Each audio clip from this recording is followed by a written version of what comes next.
a gente volta a estabelecer contato com a Turquia. O repórter daqui do Grupo Bandeirantes, o Narley Rezende, viajou com o grupo brasileiro que presta apoio, né, os bombeiros e também médicos que dão apoio para a população turca que sofreu e continua sofrendo demais, né, com os abalos da madrugada de segunda-feira. Ô Narley, a gente falava mais cedo e eu queria saber das suas impressões iniciais, o impacto. Você está na capital, né, Ankara ou Ankara, como o pessoal costuma dizer aí, e a gente viu uma onda de solidariedade, uma onda global. Todo mundo tentando ajudar, fazer alguma coisa para tentar aplacar um pouco do sofrimento desse povo turco. Os próprios turcos, né, as pessoas que não tiveram os imóveis destruídos, ou não ficaram soterradas, ou não tiveram familiares perdidos, mortos nessa tragédia, estão se dedicando demais para ajudar quem está sofrendo, né, Narli? Queria saber da sua impressão inicial com relação a isso. Então sim, Carla, e a gente percebe isso no momento em que a gente tem contato direto com as pessoas que moram aqui. Eu estou em Ankara, capital, né? A equipe da Band se dividiu em duas. Rodrigo Hidalgo e o Dario Costenaro estão neste momento embarcando lá para Kahramanmaraş, na região de Gaziantep, bem perto lá do epicentro, para tentar acompanhar a equipe de resgate, a missão humanitária enviada pelo governo brasileiro. Essa impressão que a gente tem chegando aqui na capital, ela se confirma já imediatamente quando eu tentei comprar um chip de celular local e as pessoas, pouca gente fala inglês aqui, tá? É muito diferente da realidade que a gente encontra na Europa, em outros países, até mesmo do Oriente Médio, em que as pessoas falam inglês com mais facilidade. Aqui nessa região pouca gente fala inglês, mas as pessoas tentando se comunicar e agradecendo muito a nossa chegada. Tudo que a gente tentava comprar era com 50% de desconto, porque as pessoas perceberam que fazíamos parte de uma missão humanitária.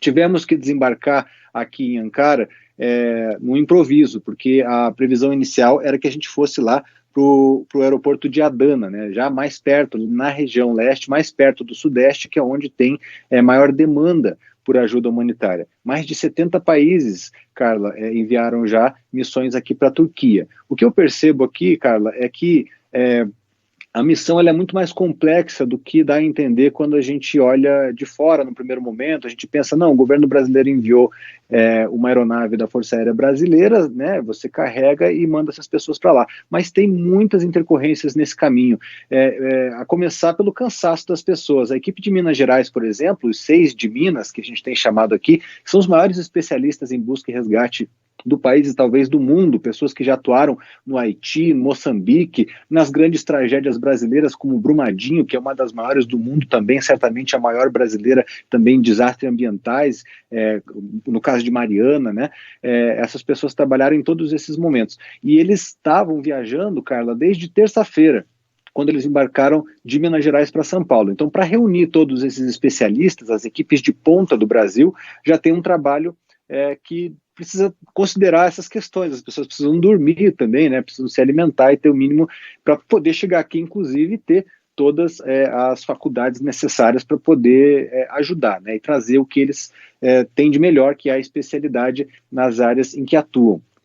Muito importante também o transporte dos animais, e ao longo da viagem, conversando com os bombeiros, a gente descobriu e percebeu, enfim, constatou, né, confirmou que os animais são muito importantes. E aí, ouvindo relatos, né, dos casos de Brumadinho, que tinha mais estrutura, mas também de outros desastres pontuais, deslizamentos, às vezes uma casa que caiu, e os bombeiros relatavam o seguinte, que muitas vezes casos que chamam menos atenção têm menos estrutura. Então, quando chegava um cão farejador, por exemplo, a equipe comemora porque isso agilizava muito o trabalho.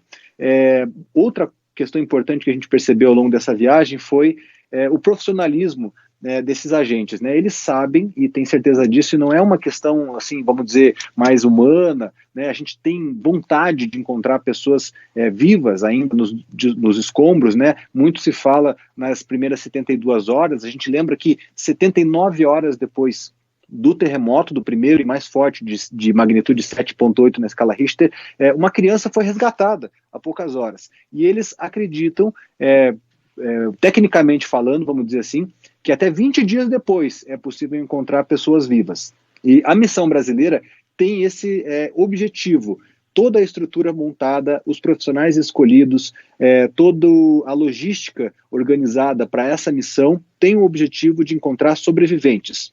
Óbvio, o comandante do Corpo de Bombeiros disse para a gente que o comandante da missão, né, disse para a gente que também resgatar corpos, por exemplo, é bastante importante para devolver dignidade para as famílias e para também mostrar que a humanidade está unida em torno de um objetivo, né? Mas encontrar vidas, que seja uma só, já vai ter valido a pena a missão para esses profissionais. É muito evidente o empenho deles, mas é muito claro também a seriedade com que eles encaram o assunto.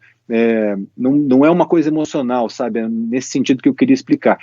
Bom, essas pessoas passaram então por essa longa jornada, tivemos um atraso longo para conseguir sair do Brasil às 6h30 da manhã de quinta-feira, a ida estava marcada para meia-noite, de quarta para quinta, tivemos esse atraso para fazer todo o remanejamento da carga, para poder garantir também todas as normas de segurança. Depois chegamos aqui na Turquia e o avião teve que fazer a volta lá no leste do país e ir para a região central, onde fica aqui a capital, onde estou, para poder pousar com o avião no aeroporto maior, já que lá no aeroporto de Adana é um aeroporto relativamente pequeno e por termos mais de 70 países enviando ajuda humanitária, entrando e saindo o tempo todo, não havia espaço para uma aeronave tão grande quanto a brasileira, que é o A330, que trazia, então, essas 56 pessoas, contando com os jornalistas e a tripulação da Força Aérea Brasileira. São 48 especialistas, 22 bombeiros de São Paulo, os 6 de Minas, que citei agora há pouco, e outros 6 do Espírito Santo, além de 2 médicos, 2 integrantes da Defesa Civil e 2 também do Centro Nacional de Desastres, né, do governo federal, além de representantes também do governo, né. Muito tem se falado também, Carla, Megali, Sheila, e para quem acompanha a Band News FM, sobre a necessidade de ajuda também para a Síria, que é um país severamente afetado também por esse terremoto, principalmente na região oeste do país, ali próximo da fronteira com a Turquia, lembrando que o epicentro foi na Turquia, mas a Síria no entorno de Alepo, que é uma grande cidade também, em conflito, é muito mais difícil enviar equipes de salvamento para lá por causa da segurança. E a gente percebe que o problema da segurança, num país mais organizado e soberano como a Turquia, já é difícil de garantir, numa situação como a atual, né? O próprio governo levou mais de 24 horas para conseguir dar uma resposta para esse desastre. Tem muito receio, né, das forças de segurança internacionais sobre o lugar onde a gente vai parar, o transporte de um ponto a outro ponto. Tudo isso deve ser pensado e planejado. Isso leva tempo, embora haja muita expertise das equipes, e foi selecionada, né, uma equipe bastante experiente para poder garantir que isso fosse feito com a maior agilidade possível. É bastante difícil. Então essa foi uma impressão que me chamou bastante atenção. Além de serem, no Brasil, organizadas essas equipes pelo Ministério das Relações Institucionais, porque há equipes de vários estados. A gente envolve as Forças Armadas, a Defesa Civil, os bombeiros, Polícia Militar, de vários estados, enfim, e isso também tem uma cadeia de comando envolvida, e tudo isso a gente foi percebendo e acompanhando essa organização, além do profissionalismo e da dedicação das pessoas, né, que chegaram, Carla, Sheila e Megali, com poucas horas de sono aqui na capital. A gente decidiu se separar por uma questão técnica importante também, para poder trazer maior número de informações para as pessoas que acompanham, né, a cobertura da Band aqui na Turquia, porque a equipe da Band, por exemplo, o Rodrigo Hidalgo e o Dario Costenaro, que estão neste momento embarcando lá para Gaziantep, eles podem ficar sem sinal. Muitas regiões aqui da Turquia não têm sinal, mesmo com os chips internacionais, mesmo com o home de dados internacional. Então a gente decidiu dividir e ir acompanhando e apurando as informações aqui da capital. A equipe então está indo para lá, passou por mais um momento de espera, tem gente que dormiu ali 2, 3 horas em 3 dias, uma missão bastante cansativa, né? E lembrando que aqui faz bastante frio. O cenário, para quem acompanha a live pelo YouTube, vê que está todo congelado. Atrás de mim é a região sul. Se a gente apontar uma linha reta, e eu fiz questão também de deixar a câmera virada justamente para esse ponto, que a 600 quilômetros atrás de mim é justamente o epicentro dessa tragédia, do terremoto, né? Foi lá na região de Gaziantep, também num vilarejo chamado Bayatli. Foi nesse ponto que houve o epicentro. A equipe inicialmente brasileira iria lá para a fronteira da Síria, perto lá já de Alepo, em Hatay, onde temos imagens bastante impressionantes chegando também, mas justamente por causa dessas imagens, os resgates bastante emocionantes, né?